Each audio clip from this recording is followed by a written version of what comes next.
Beautiful girls all over the world. I could be chasing, but usapan ni na Pots at Yen. Kasi nga, yung gagawin ko pag nanalo ako dito, gagawin ko para din sa school ko. Para?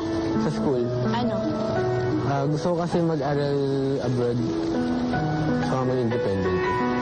Independent? Kasi sabi kasi ng mga girls na mga kabataan ngayon, lagi sinasabi na akala niya, alam nila lahat, na masulig na sila sa mga Totoo. Pero meron din naman talaga iba na ganun talaga. Actually ako, ayoko na sumama sa kahit na anong parents ko. Daddy, mommy. Ayaw mong sumama sa... Ayoko na yung maging nasa kanila, yung parang custody. Dahil, ano na ako, okay na ako. Dahil, Hindi ka ba close sa kanila ngayon? close ako, pero nasira ako na buhay nila enough eh. May nasa magandang buhay ngayon.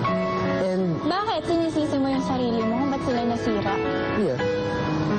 Pag ganun, walang kasalanan yung anak.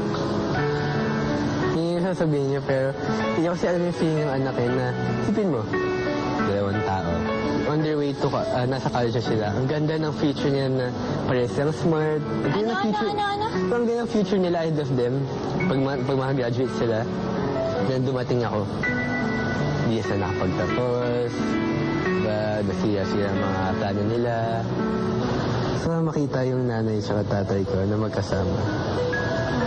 Never ko pa siya nakita na magkasama sila. Oh? Tapos alam mo yung feeling na ihag kanila at the same time. Tapos yung dalawa. Ang saya.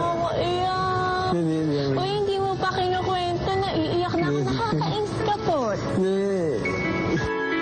Every day until grade. all over the world. I could be